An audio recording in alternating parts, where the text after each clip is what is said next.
Olá, olá, meus queridos e minhas queridas do nono ano, tudo bem com vocês? Espero que sim. Estamos aqui para estudar para a nossa avaliação bimestral, primeiro bimestre. Então, vai cair lá na sua prova, primeiro capítulo e segundo, Primeira Guerra Mundial e Primeira República do Brasil. Seguimos aqui, capítulo 1, Primeira República do Brasil. Lembrando, faça suas anotações, entregue um resuminho que vale ponto na prova. Se precisar pausar, voltar, assistir de novo, fica à vontade, tá? Primeira República no Brasil. Quando que ela começa? A partir da Proclamação da República, 1889, 15 de novembro. E aí, o que vai acontecer? O Brasil vai ter aí o golpe dado por Marechal Deodoro da Fonseca, junto com os militares, e Marechal Deodoro da Fonseca assume o governo, mas é um governo provisório, certo?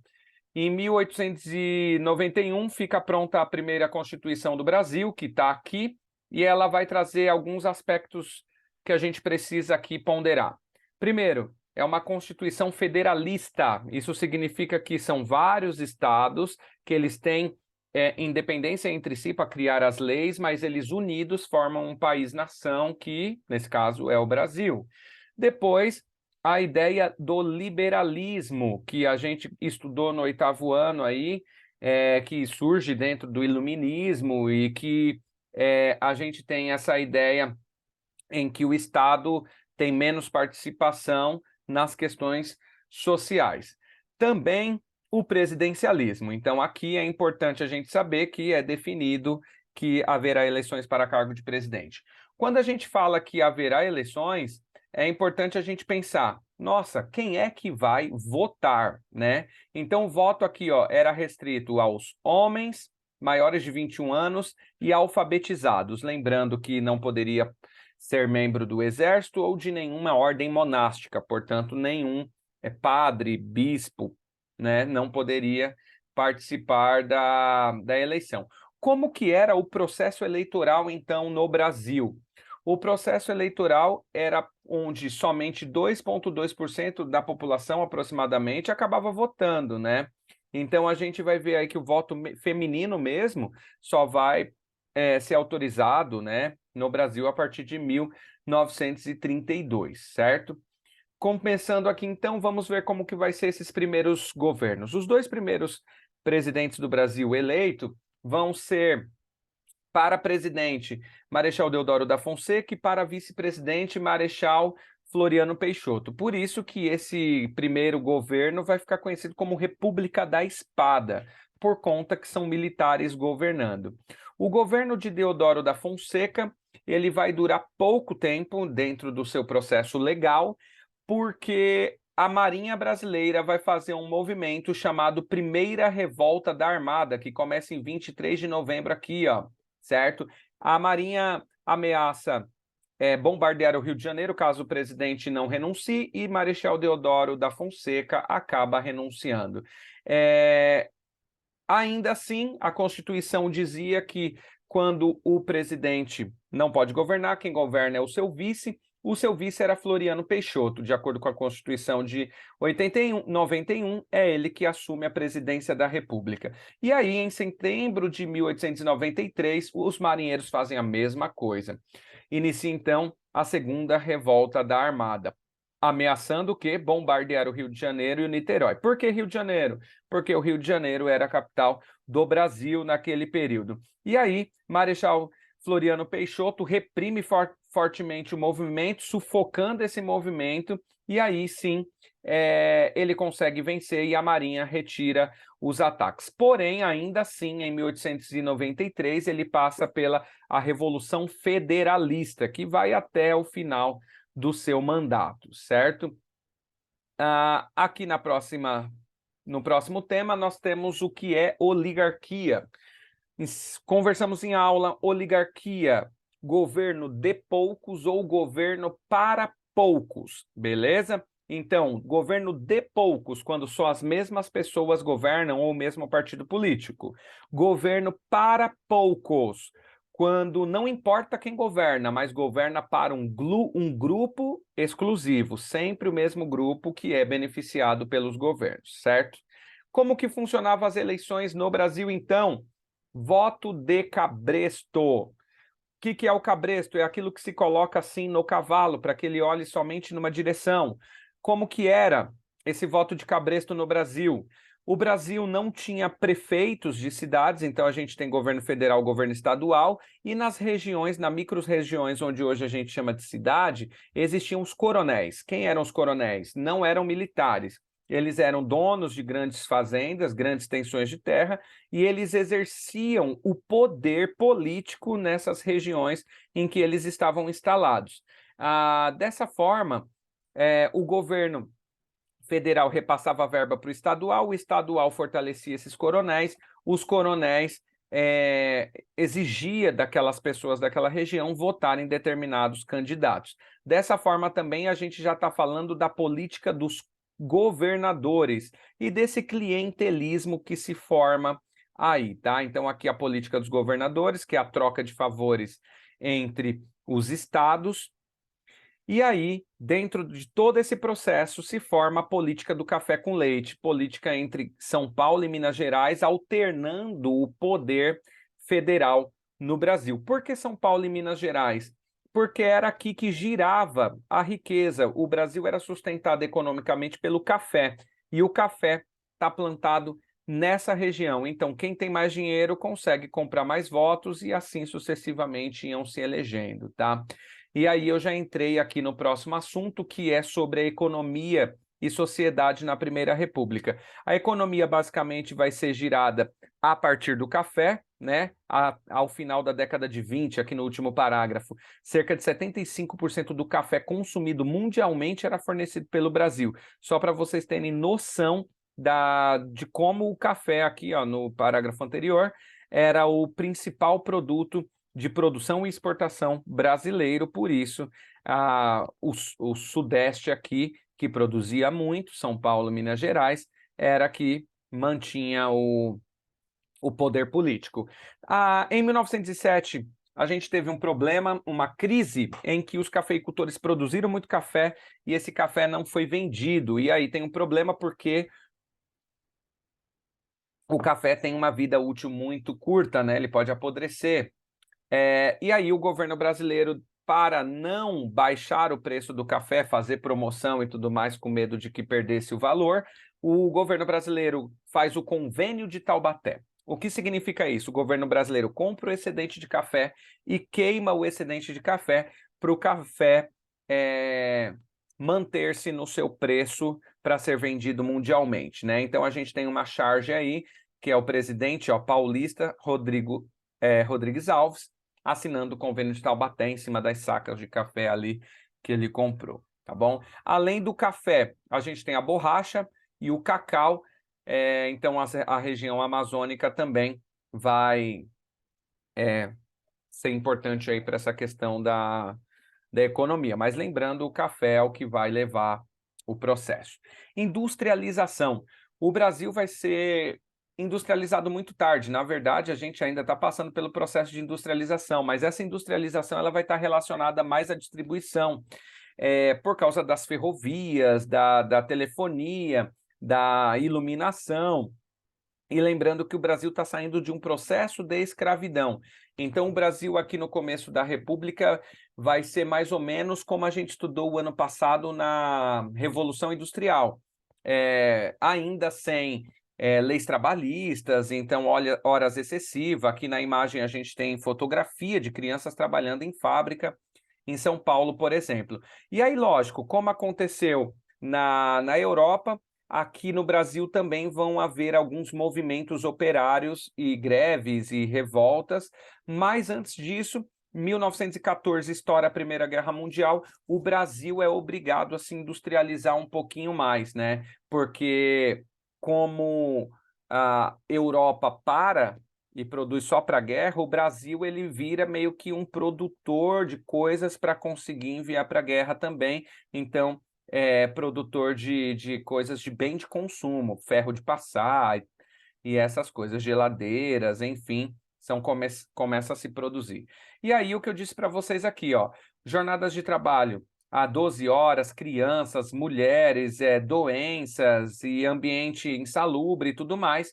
Em 1917, São Paulo inicia uma grande greve, que vai ser uma das maiores que o Brasil já viu. Essa greve vai se espalhar por Rio de Janeiro e Porto Alegre, lembrando que 17 ainda está acontecendo a Primeira Guerra Mundial, que acaba em 18, né? Então esse movimento vai trazer conquistas importantes, como a CLT, que é as leis do trabalho, na década de 40, então, mas ainda consequência de 1917, tá? Vai surgir aí também, em 1922, dentro dos trabalhadores, a influência do comunismo russo, né, que a Revolução Russa começa em 17, em 22 é formado a União Soviética, e em 22 também é fundado no Brasil o Partido Comunista Brasileiro, com a influência de Karl Marx e também de todo o movimento que está acontecendo na Rússia e pela formação da União Soviética. Esses movimentos socialistas,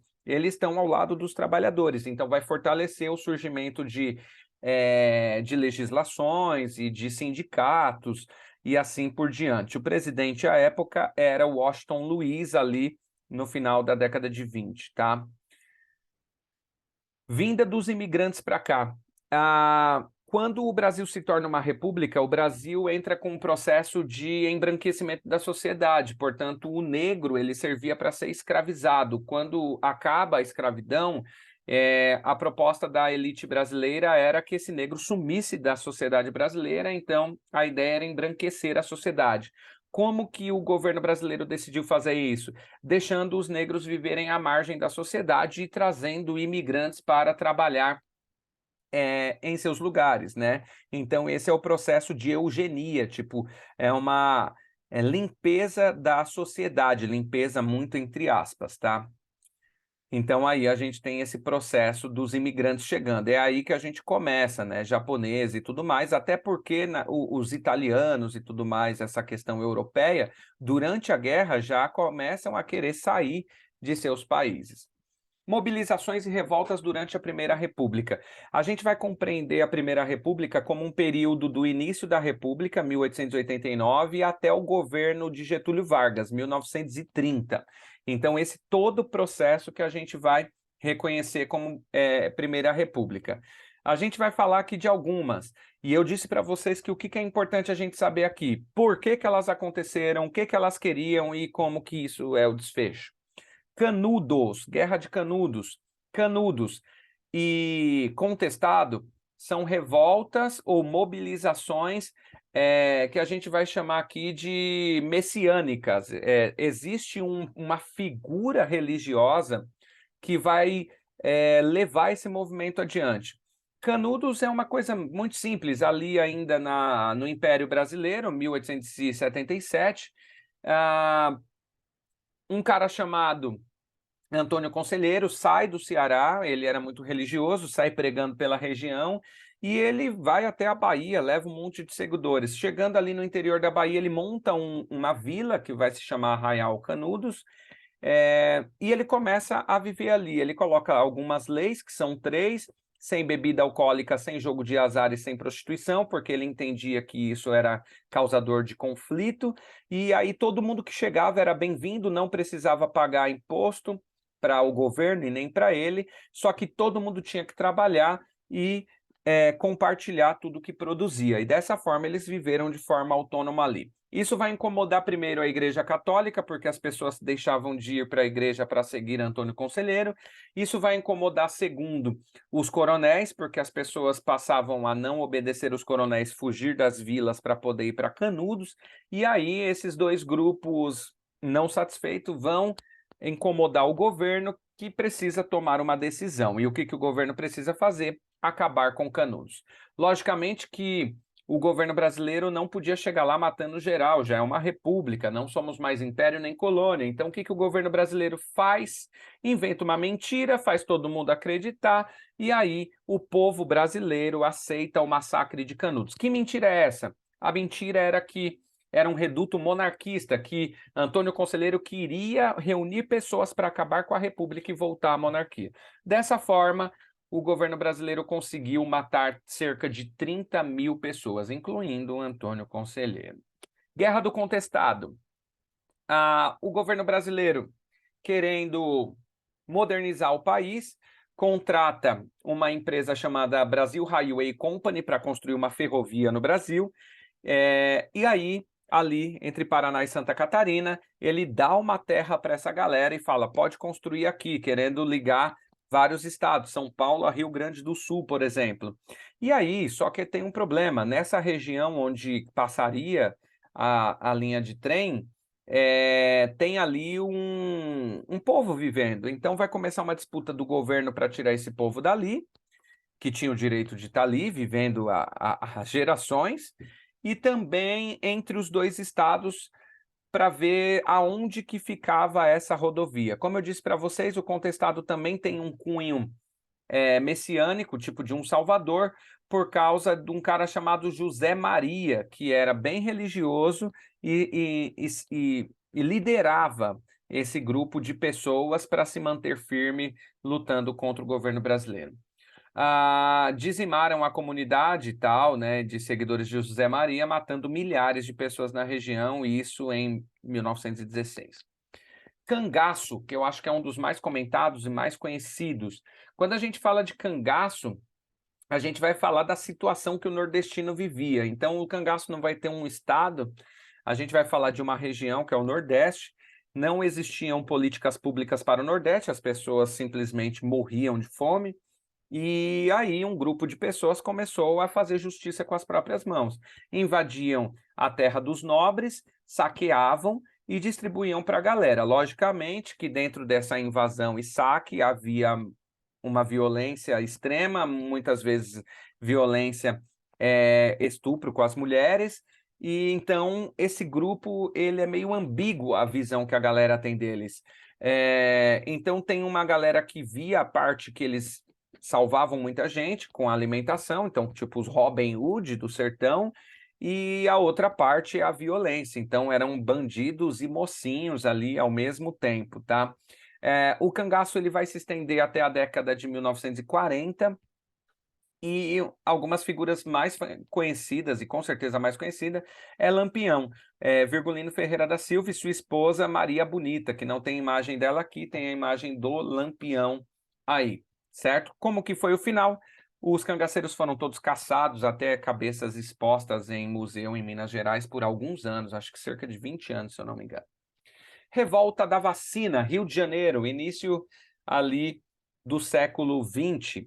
O que acontece? O Rio de Janeiro é a capital do Brasil, o Rio de Janeiro precisava modernizar, só que o Rio de Janeiro, as estradas, as ruas eram pequenininhas, era tudo sujo, era uma bagunça, e aí duas ações foram colocadas ao mesmo tempo. 1904, o prefeito Pereira Passos inicia uma operação de reconstrução do centro, chamado Bota Abaixo. Então ele ia derrubando casarões antigos, alargando ruas, porque a ideia era que passassem carros e tivesse energia elétrica. Somado a essa ideia de destruir casarões, que é aí que começa a ocupação dos morros no Rio de Janeiro, também tem uma outra ideia, que é, junto com o sanitarista Oswaldo Cruz e com autorização do governo federal, que é de vacinar as pessoas contra a varíola obrigatoriamente. Então, somando essas duas ideias, invadindo casas com o exército e com o sanitarista e vacinando pessoas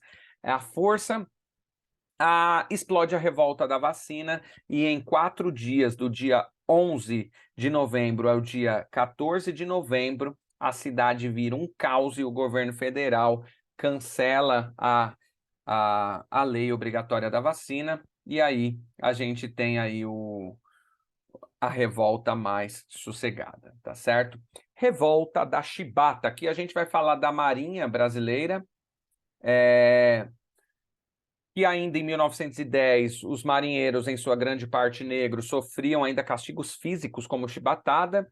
Então ali, em 1910, o navio chamado Minas Gerais, o comandante tem uma punição com um marinheiro que é de 200 chibatadas, o navio se revolta, mata o comandante, e aí isso se espalha para outros navios, e a Marinha Brasileira força o presidente Hermes da Fonseca a negociar, perdão.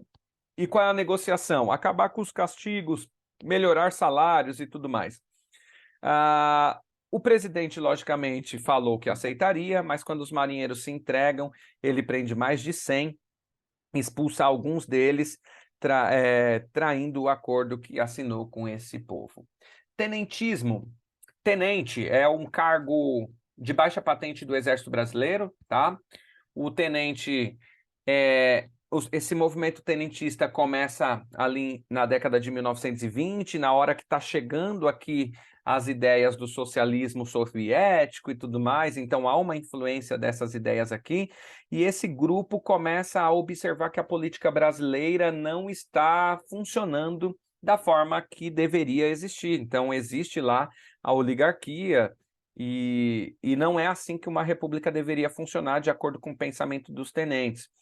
Acontece um movimento em 1922, que fica conhecido 18 do Forte de Copacabana, isso acontece no Rio de Janeiro. Esse movimento tenta impedir o mineiro Arthur Bernardes assumir a presidência, né, para acabar com essa questão de oligarquia, mas isso não dá certo.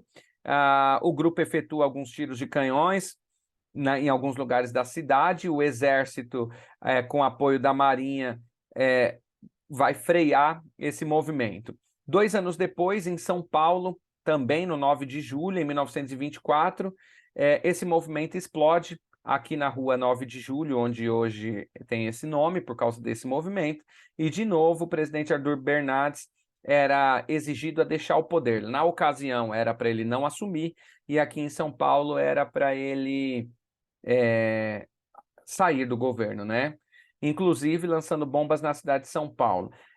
Foi perseguido essa galera, se refugiou, né? Aí o Luiz Carlos Prestes, que era o líder, em Foz do Iguaçu para organizar suas lutas e tal. Então ele anda pelo Brasil todo, só que o movimento vai perdendo força aí até 1927. Então um movimento que começa em 22 vai mais ou menos até 1927, até que ele tem que ser exilado fora do Brasil, Bolívia, Paraguai, e vão se dispersar por causa da perseguição política armada, tá?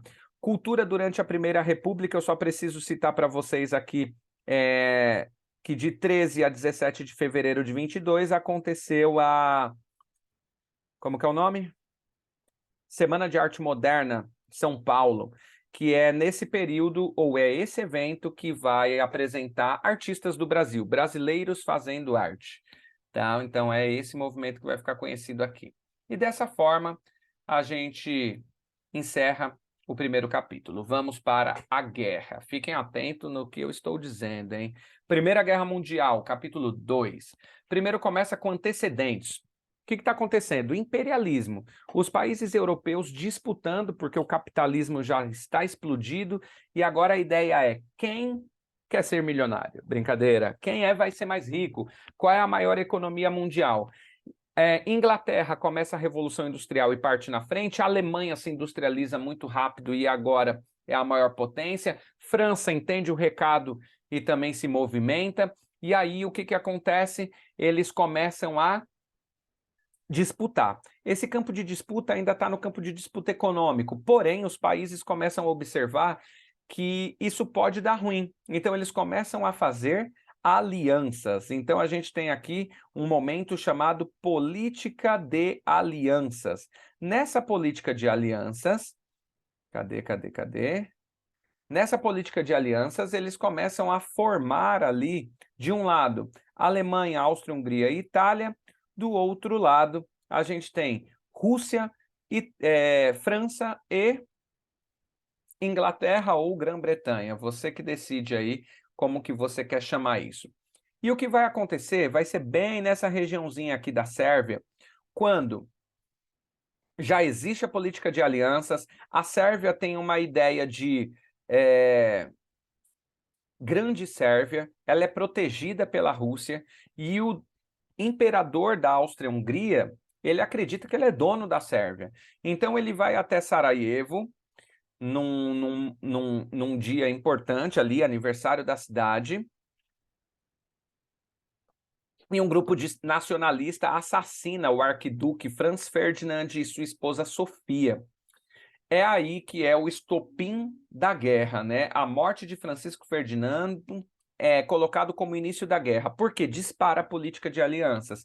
Quando a Sérvia, quando os sérvios matam o príncipe da Áustria-Hungria e a princesa, a Áustria-Hungria, em um ano, declara guerra à Sérvia.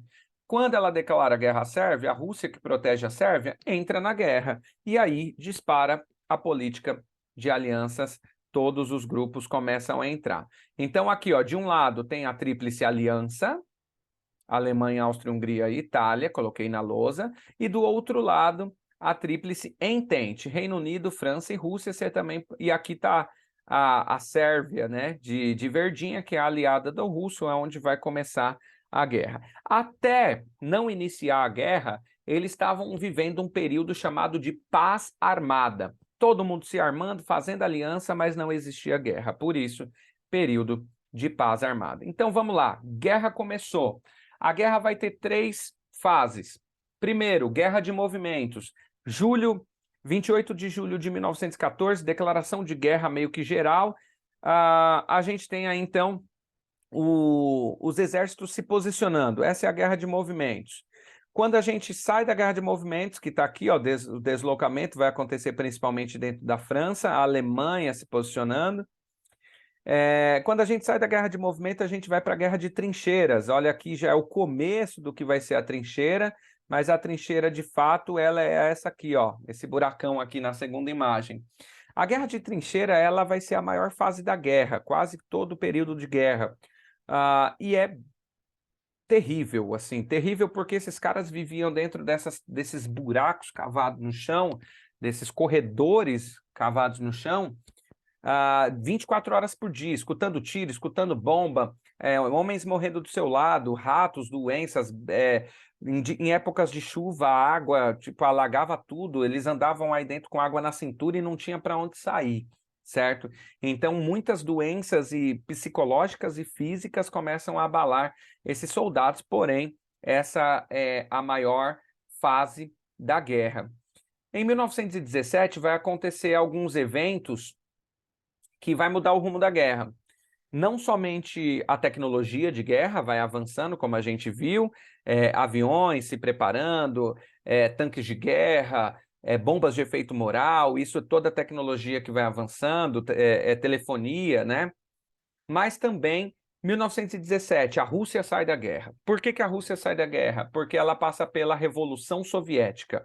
Os russos derrubam o imperador, que é o czar, e assumem os revolucionários em 1917. E os revolucionários propõem para a Alemanha sair da guerra e a Alemanha aceita. Para a Alemanha é bom, porque se você olhar no mapa anterior, a Alemanha tem que enfrentar de um lado a Rússia e do outro lado a França e os ingleses. Se a Rússia sai da guerra, eles mandam todo o exército para a frente ocidental. Então a Alemanha fala: pode sair da guerra, a Rússia, resolva seus problemas aí, melhor para a gente. E também em 1917 entra os Estados Unidos na guerra. Por que a entrada dos Estados Unidos é importante? A entrada é importante porque os Estados Unidos está zerado, tipo aquele jogador reserva que está novinho em folha. E ainda tem dinheiro, tem armamento, então chega não só com soldados, mas fortalece toda a Tríplice Entente, que no caso aqui vai estar França, Inglaterra e alguns aliados menores, né? Então a chegada dos Estados Unidos é importante por isso. Lembrando que a guerra já está acontecendo há 4 anos quando os Estados Unidos entram, tá? Ou 3 anos e alguma coisa. No final da guerra, a Alemanha faz uma revolta interna, derruba o Kaiser, né, que é o primeiro Reich, ali o segundo Reich, perdão, o Império, e formam uma república também, que é a República de Weimar. E os alemães pedem para sair da guerra. É assim que a gente vai finalizando a guerra. Depois a gente tem aqui algumas cobranças, né? O Tratado de Versalhes, que vai ser assinado, onde que ele está aqui, pelo fim da Primeira Guerra, lá em 1918, e aí os Estados Unidos vai tentar não punir ninguém, mas a França e a Inglaterra falam assim, ó, nós vamos punir a Alemanha. E aqui tem uma foto do vagão de trem no qual foi assinado o armistício que deu fim à Primeira Guerra Mundial. Então aqui está uma galera inglesa, francesa, estadunidense, alemã, do Império Austro-Húngaro e tudo mais, italianos, assinando aí o documento falando, ó, a guerra acabou, tá? Quais as consequências do Tratado de Versalhes? A gente tem aqui algumas consequências. Deixa eu ver se o nosso livro vai trazer aqui. Aqui, ó, Tratado de Paz.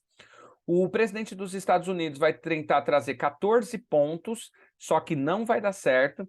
E aí a gente vai ver aqui alguns pontos assinados em Paris. Então, esse documento, que é o Tratado de Versalhes, assinado ali, 28 de junho de 19, bem depois, culpando a Alemanha, que vai estar aqui, ó, entre elas, perda de parte do seu território, devolução de Alsácia e Lorena à França, reconhecimento da independência da Áustria, redução do seu exército para no máximo 100 mil soldados, proibição de fabricação de tanques e armamentos pesados e condenação de uma dívida de 30 milhões de dólares a ser pago para os países que vencem. Está tudo aqui nesse parágrafo, tá?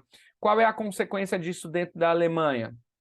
Que o livro vai trazer aqui uma crise econômica gigantesca, desemprego gigantesco, movimentos tanto de esquerda quanto de direita querendo salvar a Alemanha. É aí que o nazismo começa a ganhar força e também a esquerda comunista vai ganhar força. O nazismo vai combatê-lo e aí a gente vai conversar sobre isso em outros momentos. Meus queridos, assista mais vezes, pausa, volte e a gente se vê na prova. Até lá.